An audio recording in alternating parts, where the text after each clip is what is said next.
لانی ہے۔ اور میں اکثر کہا کرتا ہوں یہاں اگر کوئی امیر بندہ بیٹھا ہے تو کتنا امیر ہوگا، اور حضرت ہم تو اس غریب دور سے تعلق رکھتے ہیں کہ جب پیسے کاغذ کے ہیں۔ حضرت اس آسمان اور زمین نے وہ بھی دور دیکھا ہے کہ جب پیسے سونے اور چاندی کے ہوا کرتے تھے۔ حضرت کتنے امیر لوگ تھے، اور اس نے تو کہا تھا زمینیں چمن گل کھلاتی ہے، کیا کیا بدلتا ہے رنگ آسماں کیسے کیسے، نہ ہے کسرے دارا نہ گورے سکندر، زمین کھا گئی آسماں کیسے کیسے۔ حضرت ہم تو شاہی کچھ نہیں حضرت، ہم وہ ہے 14 سال 13 سال کی عمر میں ہمارا بچہ بالغ ہوتا ہے، 70 سال 75 سال 80 سال اوسط عمر ہے، ختم۔ حضرت عاد اور سمود وہ قوم ہے جن کا بچہ 400 سال کی عمر میں بالغ ہوا کرتا تھا، 1400 سال ان کی اوسط عمر ہوا کرتی تھی۔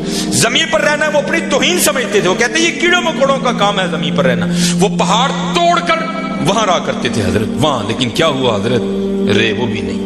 اور تاریخ میں بڑے نام لکھے پڑے، ہم کچھ بھی نہیں ہے حضرت، ہم مرلوں والے بیٹھے ہیں، کنالوں والے بیٹھے ہیں۔ میں اکثر پروگراموں میں جا کر احباب کی اصلاح کی خاطر یہ بات کہا کرتا ہوں، بڑی بھی میں چھلانگ لگاؤں، بڑا بھی یہاں کو امیر بیٹھا ہے، کتنا امیر بیٹھا ہوگا، میں بڑی بڑی چال مارا لگا جی 1000 قلعے، کچھ بھی نہیں ہے، صرف ایک تاریخ کا نام حضرت سکندر، جس نے 14 سال کی عمر میں 21 سال کی عمر میں 15 لاکھ مربع میل فتح کیا حضرت، 5 بر اعظم اس نے 21 سال کی عمر میں فتح کر لی۔ تاریخ نے فاتح عالم اس لیے لکھا، اگر مر نہ جاتا تو اس نوجوان نے واقعتاً ساری دنیا فتح کر لینی تھی۔ اور یہ اسپیشل پتر جتنے جوان بچے بیٹھے ہو، یہ یہود و نصارہ کی بہت بڑی ہمارے خلاف سازش ہے، ہماری جوانیوں کو انہوں نے زنگ لگا کے رکھ دیا۔ 21 سال کی عمر میں 15 لاکھ مربع میل فتح کر دیا حضرت۔ ایتھے 21 سال دے منڈے نو اما کچھڑ لاندی ہے نہیں، یہ تو چھوٹا ہے حضرت، یہ تو چھوٹا ہے۔ وہ 17 سال کی عمر میں محمد بن قاسم حضرت سندھ فتح کر کے واپس بھی چلا گیا تھا، ایتھے 21 سال دا جوان منڈا ہے، لیکن اما کہندی نہیں یہ چھوٹا ہے، چھوٹا، پتہ نہیں کدو حضرت اسی وڈے ہونے، پتہ نہیں کدو وڈے ہونے، اپنی عمر پتر ضائع نہ کرو، یہ جوانی پھر ہاتھ نہیں آئے گی۔ میں اکثر جمعے میں کہا کرتا ہوں اگر کوئی مجھے کہے نا کہ مانگ تیری ایک خواہش پوری کریں گے، تو میں کہتا ہوں میں یہی خواہش کروں گا مینوں پھر 17 تے لیا کھلا 35-36 کا ہو گیا مگر جڑی حضرت جوانی دی عبادت دا مزہ ہے، جڑے جوانی دے سجدے دا مزہ تانوں کی دساں کی مزہ ہونا سکتا۔ اپنی جوانی ضائع نہ کرو پتر، کسے نے نہیں جی آ کے پوچھنا ہے، کسے نے نہیں جی آ کے پوچھنا ہے۔ پہلے تمہیں سنایا جنہاں لئی تو پاپ کمائی، کتنے نہیں ہم تیرے کرتے۔ ہاں حضرت قبر میں وہی آئیں گے جن کی سنتوں کو آج ہم چھوڑ چکے ہیں، قبر میں وہی آئیں گے جن کی سنتوں کو آج ہم نے ترک کر دیا ہے۔ نہ چھوڑو یار، اپنی جوانیاں ضائع نہ کرو، یہ جوانی بار بار نہیں آئی، یہ بہت بڑی نعمت ہے۔ در جوانی توبہ کردن شیوائے پیغمبری است، جوانی میں اللہ سے یہ جو نبی ہوتے ہیں یہ معصوم ہوتے ہیں، نبی خطا نہیں کرتے۔ یہاں توبہ سے مراد ہے اللہ سے لو لگانا، یہ جوانی میں اللہ سے لو لگانا یہ انبیاء کا شیوا، لگاؤ جوانی میں لو، اور پھر دیکھو تو صحیح حضرت وہ تمہارا کیا مول ڈالے گا۔ یہ حکیم صاحب بڑی خوبصورت بات کہا کرتے تھے، اے نہیں کہ کوئی بڑھے ویلے آئے گا تو وہ واپس توڑ دے گا، نہیں، اسے بھی نوازے گا، لیکن جب جوانی کا جوش ہو، جب خواہشوں کا زور ہو، بندہ ان خواہشوں کو دبا کر جب اللہ کے حضور آ کر جھکتا ہے نا، تو پھر تمہیں کیا بتاؤں حضرت رنگ کیا لگتا ہے۔ یہ امام یافعی نے رود الریاحین لکھی، اس میں حضرت لکھتے ہیں کہ حضرت خضر علیہ السلام سے نا کسی اللہ کے ولی کی دوستی ہو گئی، تو حضرت خضر علیہ السلام سے پوچھتے ہیں حضرت آپ نے انبیاء سلام اللہ تعالی علیہ مجمعین کے ادوار دیکھے، حضور نبی علیہ السلام کا دور مبارک دیکھا، حضرت ابوبکر صدیق کا دور دیکھا، حضرت عمر، حضرت عثمان، حضرت سیدنا علی المرتضی رضوان اللہ تعالی علیہ مجمعین کے ادوار دیکھے، تابعین کا دور دیکھا، تبع تابعین کا دور دیکھا، کبھی کوئی ایسا بھی ولی دیکھا جس کی آپ کو سمجھ ہی نہ آئی ہو کہ یہ ہے کیا؟ تو حضرت خضر علیہ السلام فرماتے ہیں کہ میں مسجد نبوی شریف میں حاضر تھا حضور نبی علیہ السلام کے دربار مبارک میں سلام پیش کرنے کے لیے، تو کیا دیکھتا ہوں وہاں امام عبد الرزاق، امام بخاری کے دادا استاد ہیں، کہتے آپ درس دے رہے تھے اور لوگ بیٹھ کر نا درس سن رہے تھے، فرماتے میں نے دیکھا کہ کونے میں ایک لڑکا اپنے گھٹنوں میں اپنا سر دیے بیٹھا ہے، فرماتے میں نے سمجھا شاید سویا ہے، میں گیا، میں نے اسے ہلا کر کہا اوے نوجوان، وہاں امام عبد الرزاق درس دے رہے ہیں اور تو یہاں سویا ہے۔ اب اللہ کا رزاق صفاتی نام ہے، تو ان کا نام تھا عبد الرزاق، تو آپ فرماتے ہیں اس نے سر تو نہیں اٹھایا، لیکن مجھے جواباً کہتا ہے وہاں وہ بیٹھے ہیں جو رزاق کے ابد سے سن رہے ہیں، جو درس دے رہے تھے ان کا نام تھا عبد الرزاق، اور کہتے یہاں وہ بیٹھا ہے جو ڈائریکٹ رزاق سے سنتا ہے. فرماتے میں نے کہا عمر تھوڑی یہ دعویٰ بہت بڑا کیتا. کہتے میں نے اسے مخاطب کر کے کہا اگر تو اپنے دعوے میں سچا ہے تو بتا میں کون. تو کہتے جب اس نے سر اٹھایا تو جی چاہا کہ اس کے چہرے کی پاکیزگی پہ قربان ہو جاؤں. جنہیں رجی جوانی بے داغ رکھی ہوئے پھر لاٹاں دے وجدی ہیں پھر چہرے پر عجیب ہی پاکیزگی کا جنہوں ہی سادہ زبان کہنے ہیں جتی ستی حضرت جی. پھر چہرہ تو چمکتا ہے نا اندر دا نور چہرے تے آندا ہے حضرت. اب فرماتے وہ مجھے جواباً کہتا ہے اگر میری فراست غلط نہیں تو تم ہجر ہو. کہتے اسے پتا چل گیا کہ میں ہجر ہوں, مجھے نہیں پتا چلا یہ کیا شے بیٹھی ہے. آؤ تو صحیح حضرت. پھر دیکھو وہ کیا منہ ڈالے. حکیم صاحب فرماندے ہیں یہ گوڈے رہ گئے, دند نکل گئے, اکھاں کمزور ہو گئی ہیں. پھر آ ڈیرا لایا تو کی لایا, لیکن یہ نہیں کو آئے گا تو وہ نہیں. لیکن حضرت جب ہر شاید پورے زور پر ہو تو پھر حضرت جو آئے گا پھر دیکھو تو صحیح کرتا کیا ہے. وہ اقبال نے لکھا تھا نا, اقبال ایویں نہیں کہتا. اقبال کہتا ہے عالم ہے فقط مومن جاں باز کی میراث, مومن نہیں ہے جو صاحب لولاک نہیں ہے. ہاں بڑے جوان بچے بیٹھے ہو, اپنی جوانیوں کو ضائع نہ کرو. اور دوسری بات یاد رکھنا حضرت, یہ بات میری آج پلے باندھ لینا, اگر آج ہم برائی سے باز نہیں آئیں گے تو پھر یہ برائی کل ضرور ہمارے آگے آئے. حضرت بھی بیٹھے ہیں, علامہ صاحب بھی بیٹھے ہیں. یہ حدیث پاک کا مفہوم ہے کہ زنا دین ہے. یاد رکھنا پتر, زنا دین ہے, واپس آئے گا ضرور. اس کی بیٹی کے ساتھ, اس کی بیوی کے ساتھ, اس کی بہن کے, یہاں تک لکھا ہے کہ اس کی دیوار کے ساتھ زنا کیا جائے گا. زنا واپس آئے گا. دھیان رکھیو پتر, اے او ٹویا جی کڈو گے تو کل کسی نہ کسی ساڈے نے بھی ضرور ڈگنا. دھیان کر لیں. اور مجھے میرے سیدی نے, کیونکہ میں ڈاکٹر بھی ہوں, حکیم بھی ہوں, لیکن میں پریکٹس نہیں کرتا. ایک دو سلسلے ہیں, اللہ میرے اندر سے وہ نکال دے, اس دن نصیب حضرت بہ جاؤں گی. پھر جب میں نے یہ دونوں کورس کر لیے تب مجھے سیدی نے بات سنائی. آپ فرمانے لگے کوئی بزرگ تھے, ساتھ حکمت بھی کرتے تھے. مریض آتے تھے ان کے پاس, وہ کو مریض آئی, نوجوان لڑکی تھی. جب انہوں نے نبض پکڑی نا تو شیطان تھوڑا سا غلبہ کر گیا, اور نبض پڑھتے ہوئے پکڑتے ہوئے اندر تھوڑا سا غلط خیال آیا, لیکن ساتھ ہی رحمت ہو گئی. وہ دھیان کرو اللہ بھی ادا بھی, نبض چھوڑ دی, نبض چھوڑ دی, بس خیال ہی گزرا. پہلا شیطان کی طرف سے آیا, دوسری اوپر سے مہربانی. ہو دھیان کر, علم یا علم بھی ان اللہ یرا, کیا تو نے نہ جانا کہ خدا دیکھ رہا ہے. ترقی کر دے, ماں باپ آتے ہیں تو چینل بدل دیتے ہو, اور ایک دفعہ کہتے ہو حضور حاضر و ناظر ہیں. وہ خیال نہیں آتا کہ حضور بیٹھے بھی دیکھ رہے ہیں کہ میں نیٹ پہ کیا دیکھ رہا ہوں. کیوں بھول جاتے ہو ہمارا اللہ بھی دیکھ رہا ہے کہ میں نیٹ پہ کیا دیکھ رہا ہوں. خیال گزرا, ساتھ ہی خیال علم یا علم بھی ان اللہ یرا, ربنا انک تعلم ما نخفی وما نعلن وما یخفی علی اللہ من شیء فی الارض ولا فی السماء. کوئی چیز ہاں زمین کے اوپر ہے, ہاں نیچے ہے, کوئی چیز بھی اللہ سے نہیں چھپی. خیال آیا, چھوڑ دی. لیکن جیسے میں نے کہا نا حضرت, دین ہے, ضرور گھوم کر آئے گا. تب گھروں میں ٹینکیاں شینکیاں نہیں ہوتی, تب جو ماشکی جس کو ہم ذاتی زبان میں کہتے ہیں وہی گھروں میں پانی دینے آتے تھے. گھر ان کی بیوی تھی, وہ پانی دینے کے لیے آیا. ماشکی پانی بھر کے نا جب وہ جانے لگا نا تو اس نے ہاتھ پکڑ دیا ان کی بیوی کا. انہوں نے اتنے پھڑیا, ادھر ماشکی نے کار پڑ لیا. وہ بیوی آگے سے ہاتھ چھڑا کر کہتی ہے وہ پتر کی ہو گئی.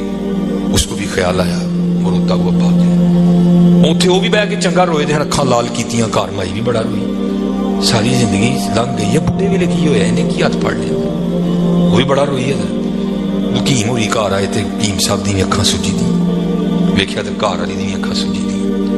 انہیں پوچھا بھلی لوگ کی ہویا, کیوں روئی؟ انہیں کہا پہلے تسی دسو تسی کیوں روئے؟ انہیں کہا بس ایک دھی آئی سی دکھان نہیں, دی نبض پڑی, شیطان نے اندر گندگی پائی. لیکن نال ہی یاد آیا اللہ ویکھدا پیا, میں چھڑ چھڑے کہہ لیں گے بس ادھر تسی ادھر ادھی پھڑی, ادھر کار ماشکی نے میری پھڑ. دھیان کریو پتر, دھیان کریو. اج کسی دیاں تیاں نے, کل ساڈیاں تیاں نے بھی جو اج کسی لی چونک چ نہ کھلوئیو, اج کسی لی نہ کھلوئیو, اج تسی کھلوو گے کل کو تاڑی نہیں کھلوئیو. بڑا دھیان کریو, بڑا دھیان. اپنی جوانی بڑی پاکیزہ رکھنی ہے, بڑی پاکیزہ. اور زنا سے بچنا. یہ آگے علامہ صاحب اور میں تقریباً 1.5-2 گھنٹہ بیٹھ کر ہی روتے رہے حضرت کہ سانو انجدہ پھسایا ہے کہ اج زنا آسان اور نکاح انتہائی مشکل کر چھڑے. نکاح انتہائی مشکل کر چڑھے، انتہائی مشکل کر چڑھے، لیکن بچنے پڑتا بچے۔ زنا ایک ایسا گندا گناہ ہے، میں نے حدیث مبارکہ پڑھی کہ اگر کسی سے یہ گناہ سرزد ہو گیا نا، اس نے معافی مانگی، اللہ نے اسے معاف کر دیا، لیکن پتہ پھر بھی اس کو سزا کیا ملے گی کہ جنت میں اللہ جل شانہ زانی سے کہیں گے کبھی تو میرے سامنے نہ آنا۔ زانی کو ہمیشہ کے لیے دیدار الہی سے محروم کر دیا جائے، اور آج بس اللہ اپنی حفاظت میں رکھے، بچ کے رہنا ہے، اس سے بڑا بچ، اپنی جوانیوں کو پاکیزہ رکھنا ہے، اپنی جوانیوں کو پاکیزہ رکھنا ہے۔ پھر دیکھو حضرت رنگ کیا لگتے ہیں، رنگ کیا لگتے ہیں، رنگ کیا لگتے ہیں۔ یہ سکندر 21 سال کی عمر اور 5 بر اعظم فاتح، زندگی نے ساتھ نہیں دیا، سانپ نے اس کو ڈس لیا تھا، اور ارسطو نے سکندر کا ٹریٹمنٹ کیا۔ جب ارسطو نے دیکھا نا کہ سکندر کا وجود اب نیلا پڑ رہا ہے، تو وہ سمجھ گیا کہ زہر پورے وجود میں سرایت کر چکا ہے، تو اس نے وہاں سکندر کو کہا سکندر تو بچے گا نہیں، صرف چند گھڑیوں کا تو مہمان۔ تو وہاں تاریخ لکھتی ہے کہ سکندر نے اپنے وزیر کو بلایا، اور بلا کر کے کہ عیسائی مذہب تھا سکندر کا، وہ کہنے لگا کہ جب مجھے کفن دو گے نا تو ڈائریکٹ مجھے دفنانے کی نہ لے کر جانا، بلکہ اس طرح کرنا کہ دائیں بائیں سے میرا کفن پھاڑ کے نا میرے ہاتھ کفن سے باہر رکھنا، اور کرنا کیا، مجھے پورے شہر یونان کے چکر لگوانا۔ تو وزیر پوچھتا ہے سکندر وہ کیا، اس میں کیا راز ہے؟ تو کہتا ہے میں جاتے ہوئے ان لوگوں کو سبق دینا چاہتا ہوں، وہ اس دنیا سے جی نہ لگانا۔ دیکھو آج 15 لاکھ مربع میل فتح کرنے والا سکندر اس دنیا سے خالی جا رہا ہے۔ وہ چلیو، وہ کچھ نہیں لے کر گیا، ہم کیا لے کر جائیں گے؟ اور پھر یہاں کسی نے بڑا خوبصورت لکھا تھا، یہ وہ باغ ہے جس کے ہزاروں مالی تھے۔ دھیان رکھنا حضرت، یہ ہمیں بڑا وہم پڑ گیا ہے، مالک مالک ہم نہیں ہیں حضرت، یہ علماء بیٹھے ہیں، اس نے قرآن کریم میں کب کہہ دیا کہ تم مالک ہو؟ تو قرآن کریم میں بار بار کہتا ہے وَلِلَّهِ مُلْكُ السَّمَاوَاتِ وَالْأَرْضِ، اور اللہ ہی کے لیے ہے زمین و آسمان کی بادشاہت، وَاللَّهُ عَلَى كُلِّ شَيْءٍ قَدِيرٌ۔ یہ آپ آیت الکرسی میں ہر فرض نماز کے بعد اس بات کو دہراتے ہو، اللہ لا الہ الا هو الحی القیوم لا تأخذہ سنۃ ولا نوم لہ ما فی السماوات وما فی الارض، اور اللہ ہی کے لیے ہے جو کچھ آسمانوں میں ہے اور جو کچھ زمینوں میں ہے۔ سورہ آل عمران 3 پارہ، کل محبوب آپ کہہ دیجئے اللہم مالک الملک، اے اللہ اے ملکوں کے مالک، تیال کریو پتر او مالک جے، اسی نہیں مال، ہم تو مالی ہیں یار۔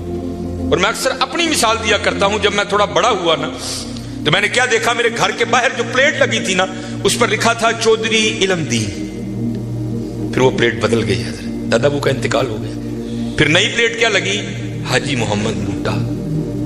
اب پتہ نہیں حضرت یہ پلیٹ کب تک رہتی، جگہ وہاں رہی حضرت، لیکن کیا ہوا حضرت، مالیوں کے نام بدلتے رہے حضرت، اسی مالیاں حضرت، اسی مالک نہیں حضرت، مالک وہی ہے۔ اور میں یہاں ایک روایت بھی اکثر سناتا ہوں کہ آپ کہو گے مولوی صاحب ایویں ساڈے کول ساڈیاں زمیناں کھون لگے ہو، ان کو قرآن و حدیث سے بھی تو دلیل دینا۔ حضرت موسیٰ علیہ السلام کا دور مبارک تھا، اور زمین کا ایک ٹکڑا تھا، 2 بندے لڑ پڑے آپس میں، ایک مالک تھا، ایک کا دل بے ایمان ہو گیا۔ اس سے پہلے کہ دونوں دستے گرے باں ہوتے، خون بہتا، کسی کی جان جاتی، وہ 4 بڑے وڈیرے وچ رلے، انہوں نے بہ کے کیا گل سنو، اللہ کے نبی حضرت موسیٰ علیہ السلام موجود ہیں، یوں ایک دوسرے کا گرے باں پکڑتے ہو، چلو چل کے ان سے فیصلہ کرواتے ہیں۔ سارے لوگ حضرت موسیٰ علیہ السلام کے پاس حاضر ہوئے، عرض کی حضور زمین کا ٹکڑا ہے، یہ دعویٰ کرتا ہے زید کہ میرا ہے، بکر کہتا ہے میرا ہے، آپ اللہ کے نبی ہیں، آپ فیصلہ فرمائیں کس کا ہے۔ کچھ ایسے ہوتے ہیں نا جن کو ادب اداب کی آگاہی نہیں ہوتی کوئی بھی، وہاں بھی ایک ایسا بیٹھا تھا۔ حضرت موسیٰ علیہ السلام سے عرض کرتا ہے حضرت اینج کرو، کلا کلا کر کے نا انہوں سیڈ تے لے جاؤ، دونوں کی بات سنو، حقیقت حال آپ پر واضح ہو جائے گی۔ حضرت موسیٰ علیہ السلام جلال میں آ گئے، آپ نے فرمایا میں اللہ کا نبی ہوں، مجھے اس بات کی ضرورت نہیں کہ میں کلا کلا کر کے ان کی بات سنوں، مجھے اللہ نے یہ طاقت دے رکھی ہے، میں زمین کے ٹکڑے سے پوچھ لوں گا بتا تو دونوں میں سے کس کا ہے۔ آپ نے سب کو اکٹھا کیا اور لے کر چلے گئے، زمین کے اس ٹکڑے پر کھڑے ہوئے، فرمایا یہ زید دعویٰ کرتا ہے تو میرا ہے، بکر دعویٰ کرتا ہے تو میرا ہے، اللہ کے نبی حضرت موسیٰ تجھ سے پوچھتے ہیں بتا تو کس کا ہے۔ تو تفسیر میں لکھا ہے کہ وہ زمین کا ٹکڑا بول اٹھا، پہلے حضرت موسیٰ علیہ السلام کو سلام عرض کی، اور سلام عرض کر کے عرض کرتا ہے حضرت یہ دونوں جھوٹے ہیں، نہ میں اس کا ہوں نہ میں اس کا ہوں، ان کو تیاری کریں، یہ دونوں میرے ہیں۔ اسی حضرت کیڑے وہم چ پے دے تے حقیقت کیا ہے، یہ وہ باغ ہے جس کے ہزاروں مالی تھے، سکندر جب اس دنیا سے گیا دونوں ہاتھ خالی تھے۔ ہاں حضرت دھیان کریو، خالی آئے ہیں اور خالی ہی یہاں سے جائیں گے۔ ہاں جائے گا کیا؟ اچھے اور برے اعمال ساتھ جائیں گے حضرت۔ ہن تہاڈی مرضی ہے حضرت، جدا مرضی ٹیر لا لو حضرت، لیکن حضرت جی چنگا ہی ٹیر لائیو، مندہ نہ لائیو۔ یہ سیالکوٹ جاؤ تو آپ نے حکیم عبدالحی رحمۃ اللہ تعالی کا ڈیرا دیکھ رکھا ہے، یہ سٹی سینٹر کے تھوڑا سا آگے ہے۔ کتنی موقع کی جگہ ہے حضرت، ہم نے تو خیر نہیں دیکھا، لیکن میں نے وہ انجینئر دیکھے ہیں جنہوں نے حکیم صاحب سے کہا نا، انجینئر تھا، حکیم صاحب کا مرید ہوا تو اپنے پیر سے پیار تھا نا، تو عرض کرتے ہیں کہ حکیم خادم علی رحمۃ اللہ تعالی علیہ کہنے لگا کہ حکیم صاحب بڑی موقع دی جگہ ہے، سڑک دے اوتے تسی جے کتے روڈ 'چ بھی جا کے بہو گے نا تے دنیا نے اوتھے بھی آ جانا ہے، مینوں اجازت دو ہاں میں نقشہ بناواں تے اتنے سوہنا پلازا بنائیے۔ تو حکیم صاحب فرمان لگے وہ بابا جی رہن دیو، کہنے لگا نہیں جناب پلازا بنانے۔ آپ فرمان لگے یار اسی بڑا لینا ہی، لیکن ایک گل سنی سی تاں نہیں بنایا۔ وہ کہتے حضرت مشورہ کرے نا، شاید بات کی حقیقت کچھ اور ہو، کیا بات سنی ہے، کیوں نہیں آپ نے بنایا؟ آپ فرمان لگے یار اسی سنیا ہے، نال نہیں لے کے جان دیں، اسی تاں نہیں بنایا۔ کیسے لوگ تھے یار، کتنا تقویٰ تھا ان لوگوں میں، اس جانب توجہ ہی نہیں کی حضرت۔ توجہ کی تو صرف اللہ کی طرف کی حضرت، توجہ کی تو صرف حضور کی غلامی کی جانب کی حضرت، اس جانب آئے ہی نہیں۔ اور حضرت جو اس کی جانب جائے گا نا، دنیا تو آٹومیٹک اس کے پیچھے آئے گی۔ مولانا روم رحمۃ اللہ تعالی نے بڑی خوبصورت مثال لکھی، بڑی خوبصورت مثال۔ آپ فرماتے کوئی بزرگ بیٹھے تھے، ان کے سامنے سے نا بندہ بھاگتا ہوا گیا، افیادہ نسیہ پہ جائے۔ اگلے دن پھر بیٹھے تھے، پھر بھاگتا ہوا گیا، تیسرے دن پھر بیٹھے تھے، پھر گیا، چوتھے دن جب گزرا نا آپ نے پکڑ دیا اسے۔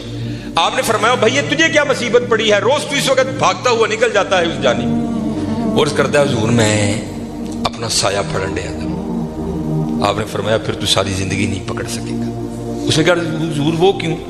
آپ نے فرمایا تو نے کر دی ہے سورج کو کانڈ، سایہ آ گیا ہے تیرے آگے، اب سورج کو کنڈ کر کے جتنا مرضی بھاگ، کیونکہ سایہ آگے ہے، وہ بھاگتا رہے گا تو اس کے پیچھے بھاگتا رہے گا، پکڑ نہیں سکتا۔ ہاں ایک کام کر لے، پکڑ پھر بھی نہیں سکے گا، لیکن پھر یہ ہوگا کہ تو سایہ کے پیچھے نہیں بھاگے گا، سایہ تیرے پیچھے بھاگے گا۔ انہیں کی رو کی، آپ نے پھڑکنا دا پاسا پویا اور منہ کیتا سورج جل۔ فرمایا ہوں سورج جل نوں دوڑ لا، سایہ تیرے پیچھے پیچھے دوڑے گا۔ یہ مثال دے کر مولانا روم کہتے ہیں تو نے بھی اللہ اور اللہ کے رسول کے دربار سے منہ پھیر لیا ہے اور بھاگ رہا ہے دنیا کے پیچھے۔ اب دنیا آگے آگے، تو پیچھے پیچھے۔ اوے ہاں بھاگنا ہے تو دوڑ مدینہ کی طرف لگا۔